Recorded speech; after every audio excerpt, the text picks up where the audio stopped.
को सदुपदेश देते हुए, कल्याण का, मंगल का सम्मान प्रशस्त करते हुए भगवान ने फरमाया तो वो ठाणाई देवी की इच्छा। देवलोक के अंदर रहने वाले देवता 3 चीजों की इच्छा करते हैं। देवता क्या करते हैं? 3 चीजों की इच्छा करते हैं, जिसके अंदर पहला बताया मानुषम भव, मनुष्य का भव चाहिए। देवताओं को किसका भव चाहिए? मनुष्य का भव चाहिए। आर्य क्षेत्र जन्म और आर्य क्षेत्र में जन्म हो। मनुष्य तो बढ़े, लेकिन कौन से क्षेत्र में?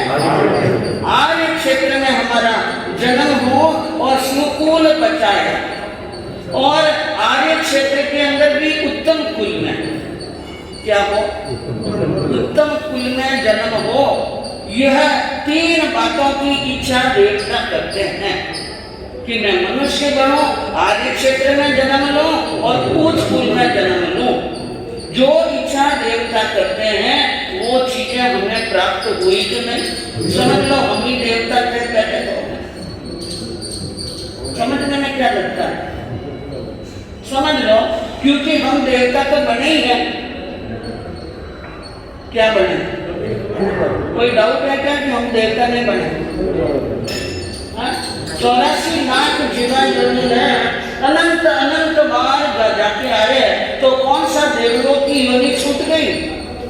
वहां भी गए, नरक में भी गए, तिरिंच में भी गए, मनुष्य की सब जातियों में गए, सब जगह गए। तो कल्पना करो, देवलोक से आए और हमने इच्छा की, और इच्छा करके हम क्या बन गए? मनुष्य बन गए। आर्य क्षेत्र मिल गया, और क्या मिल गया? उत्तम कुल मिल गया, और उत्तम कुल मिलने के बाद में उत्तम अवसर मिल गया, उत्तम धर्म मिल गया, और सब कुछ उत्तम मिल गया। अब इच्छा क्या करते हैं? मैं बात देवता बन जाऊं तो छोड़ो। देवता हमारे में तो बोलता है कि मनुष्य बढ़ जाओ, और मनुष्य अंदर में सोचना देवता। आज की अब जो देव बनने की इच्छा है, वो वहां के सुखों को भोगने की इच्छा हो सकती है, लेकिन देवता के मन के अंदर मनुष्य बनने की जो इच्छा है, उसके पीछे कारण क्या है कि मैं मनुष्य बनूं और जिन धर्म की क्या करूं? आराधना करूं, कर्मों की निद्रा करूं, और कर्मों को तोड़कर मैं अपनी आत्मा को कहां ले जाऊं? अब आपकी भावना है कि नहीं? भावना तो जरूर रखनी, भावना जरूर रखनी, और भावना से ही कर्मों की क्या होती है? और भावना जब पक्की और पक्की, बिल्कुल पक्की होती है, तो निश्चित रूप से हमें मोक्ष की क्या हो सकती है? प्राप्ति हो सकती है। तो जीवन के अंदर मनुष्य का जन्म पाया, और अभी आप सुन रहे थे उत्तरादय सूत्र का बयान कि मनुष्य बन करके संसार के अंदर ऐसे दुष्कर्म करता है, क्रूर कर्म करता है, गलत प्रवृत्तियां करता है, और अपने आप के अंदर और बाहर गलत प्रवृत्तियां होने के कारण दुष्ट कर्म करके, क्रूर कर्म करके और घोर कर्म का बंध करके जीव नरक में जाता है। कहाँ जाता है? अगर हमने मनुष्य जन्म प्राप्त किया, वापिस मनुष्य जन्म आदि क्षेत्र उत्तम कुल धर्म नहीं प्राप्त किया, तो हम हार गए। क्या हो गए? हम हार गए। और हम जीत गए कब? कि हमने कर्मों की निर्जरा करके और हमने अपनी आत्मा को क्या कर दिया? एक मंत्री पर प्रसन्न होकर एक राजा ने कीमती साल दी। क्या दी? कीमती साल दे दी, दुशाला दे दिया, और वो दुशाला बहुत कीमती था। राजा ने खुश होकर के दिया, साधारण व्यक्ति ने नहीं दिया। किसने दिया? राजा ने दिया। वो दुपट्टा और वो जो दुशाला था, वो कंधे पर डालकर मंत्री हमेशा कहीं भी जाता तो वो कंधे पर डालकर। एक समय की बात है, मंत्री जा रहे थे किसी रास्ते में, और एकदम छींक आ गई। क्या आ गई? छींक आई, और नाक में से श्लेष मार, तो जो दुपट्टा पड़ा था ना, उससे क्या कर दिया? कोई वहां पर खड़ा था, उसने देख लिया कि इन्होंने कीमती साल से नाक क्या कर लिया? साफ कर लिया। अब ऐसी कोई हरकत करते हुए देखे, उनकी तो कोई मजबूरी नहीं होगी या कुछ रुमाल नहीं होगा इसलिए कर लिया हो, लेकिन उनको मौका मिल गया। जो व्यक्ति होते हैं ना किसी पर यानी द्वेष या ईर्ष्या करते हैं तो वे मौका ढूंढने का क्या करते हैं, प्रयास करते हैं, और ऐसा मौका उनकी नजरों के सामने हो गया, और हो गया तो वो आगे देखने में पीछे, और राजा के पास में गया, चुगली कर ली। क्या कर चुगली तो हाँ सबसे जरूरी काम हो जाता है, सरल काम है, और यह नहीं करे तो काम चलने वाला। मंत्री जी की चुगली कर ली किसी, राजा ने तो कह दिया कि महाराज आपने जो कीमती साल दी, उन कीमती साल का तो वो दुरुपयोग कर रहा है मंत्री। अच्छा कैसे? कि मतलब नाक साफ करना है, उससे क्या करता है, नाक साफ करता है। और राजा तो काम के क्या होते हैं, हाँ बिल्कुल कच्चा होता है, नाक साफ कर दिया। अरे नाक साफ कर दिया, कुछ भी साफ किया आपने दे दी, उसके बाद में वो कुछ भी करे, उनका अधिकार है, वो कुछ भी करे, लेकिन राजा है, अहंकार आ गया, मेरे द्वारा दी हुई कीमती साल की ऐसा दुरुपयोग कर लिया, बुलाया उनको वहां पर, और वापिस वो दुशाला ले लिया। क्या ले लिया? दुशाला तो ले लिया, लेकिन मंत्री का पद भी छीन लिया। क्या किया?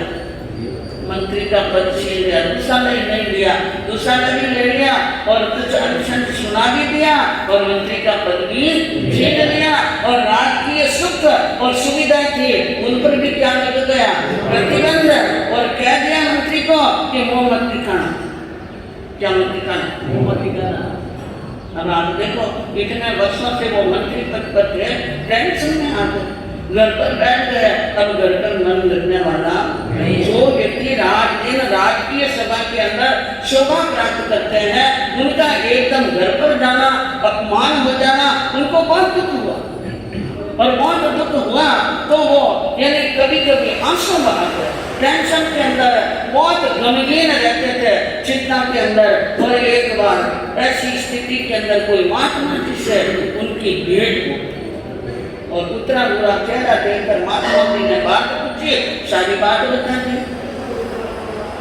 सारी बात बताने के बाद में महात्मा जी ने उनकी बात सुनकर विचार किया, देख भाई एक बात कहूँ मैं तुम्हें, विराट धरती के छोटे से टुकड़े का एक, ध्यान से सुनना बात, विराट धरती तो बहुत बड़ी, और विराट धरती के एक छोटे से टुकड़े के मालिक मामूली राजा है, और मामूली साल और ये मामूली मंत्री का पद छीन लिया। इसके कारण से तुम उनका दुरुपयोग करने से तुम्हें इतना दुख भोगना पड़ रहा है कि मामूली साल भी छीन ली गई, पद भी छीन लिया गया, और उनका दुरुपयोग करने से इतना दुख भोगना पड़ रहा है। परमात्मा का दिया हुआ यह मनुष्य का भाव अनमोल रत्न से भी क्या है, ज्यादा है, ये बहुत बड़ी गिफ्ट है, और इनका दुरुपयोग अगर तुम पाप करके, गलतियां करके, कर्म बांध करके और दुष्ट प्रवृत्तियों के अंदर करते हो तो ये कितना भोगना पड़ेगा दुख। या सोचा क्या कर, मनुष्य का जन्म पाया, और मनुष्य के जन्म का क्या कर रहा है, दुरुपयोग कर रहा है, और उसके बारे में तुमने कभी सोचा क्या? नहीं सोचा। जीवन नैया पार हो मेरी, क्या तुमने ऐसा सोचा रे, आत्मा का उद्धार हो मेरी, क्या तुमने ऐसा सोचा रे, जीवन नैया पार हो मेरी, क्या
कभी ये सोचा कि मैं सबका त्याग करके मैं अपने परमात्मा के अंदर रमण करूं, और यह जो मुझे मनुष्य का शरीर मिला है, क्या आत्मा का उद्धार कैसे होगा, इसके बारे में चिंतन मंथन किया करें। क्यों तो यहाँ आए हैं, क्यों मनुष्य जन्म, देवता तो इच्छा करते मनुष्य जन्म की कर्म निद्रा के लिए, और अब यहाँ बाद सुख को प्राप्त करने के लिए, और क्या खोया और क्या पाया। यहाँ आकर के तूने क्या तो खोया है और क्या पाया है, इसके बारे में तूने थोड़ा बहुत भी चिंतन किया या नहीं किया। और दुनिया में आया, क्या लाभ कमाया, क्या कमाया, लाभ कमाया। छोटा मोटा बिजनेस करते हैं, उनमें भी क्या देखते हैं, इसमें प्रॉफिट कितना होगा, दुकान कहाँ पर होनी चाहिए, और इस बाजार के अंदर किस चीज की दुकान करनी चाहिए। तो सोचो मन के अंदर इस जन्म की यानी जीवन यात्रा को यानी संपन्न करने के लिए, अर्थ कमाने के लिए बाजार देखता है, दुकान देखता है, वहाँ की डिमांड देखता है, और क्या क्या यानी योजना बनाता है। और हमने मनुष्य का जन्म कितनी बार प्राप्त किया, लेकिन जिसके बारे में चिंतन मंथन करना चाहिए था, उसके बारे में तो सोचा ही नहीं। विषयों में, विकारों में, आमोद में, प्रमोद में, प्राणियों को कष्ट पहुंचाने में, कर्म बांधने में जन्म का क्या कर दिया, दुरुपयोग क्या कर दिया। और दुरुपयोग करने के बाद में सजा तो भुगतनी पड़ती है।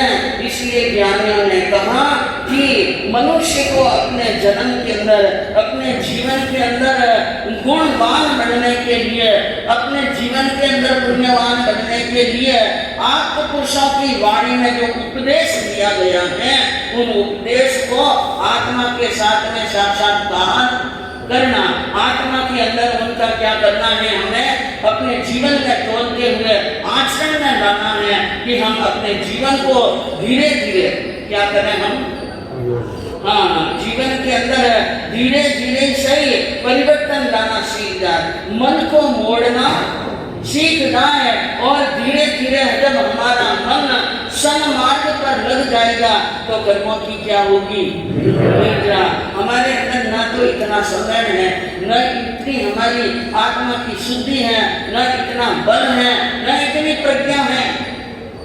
जो काम महापुरुष चतुर्थ आर्य में कर लेते थे, वो काम अब हमारे से होने वाला नहीं है। दिन दिन हर चीज में क्या आ रही है, छेड़ता आ रही है, लेकिन इन छेड़ता के अंदर भी जो कुछ भी हमें उपलब्ध है, जो कुछ भी शक्ति, जो कुछ भी प्रज्ञा, जो कुछ भी ज्ञान, और जो कुछ भी हमारी योग्यता है, उनके अनुसार जितना हो सके उतना तो करें। ने कभी कहा लगे क्यों माणी लेती था, मैं खड्डा में पड़ी तो नहीं खड्डा में पड़ता हूँ। अगर ऐसा रहा तो फिर तो कल्याण होना। मनुष्य देव बाकी देव बनना भी हाथ की बात नहीं, और देव बनने के फिर मनुष्य जन्म की कामना कर भी ले, लेकिन कामना करते करते तो क्या निकल गए, लाखों जन्म नहीं, करोड़ों अरबों और अनंत जन्म निकल गए। आत्मा को जगाना सीखना है बंधुओं, और आत्मा जिस दिन जाग जाएगी, सन्मार्ग पर लग जाएगी, उस दिन हमारी आत्मा की यानी कर्मों की क्या हो सकती है, निद्रा हो सकती है। आपके सामने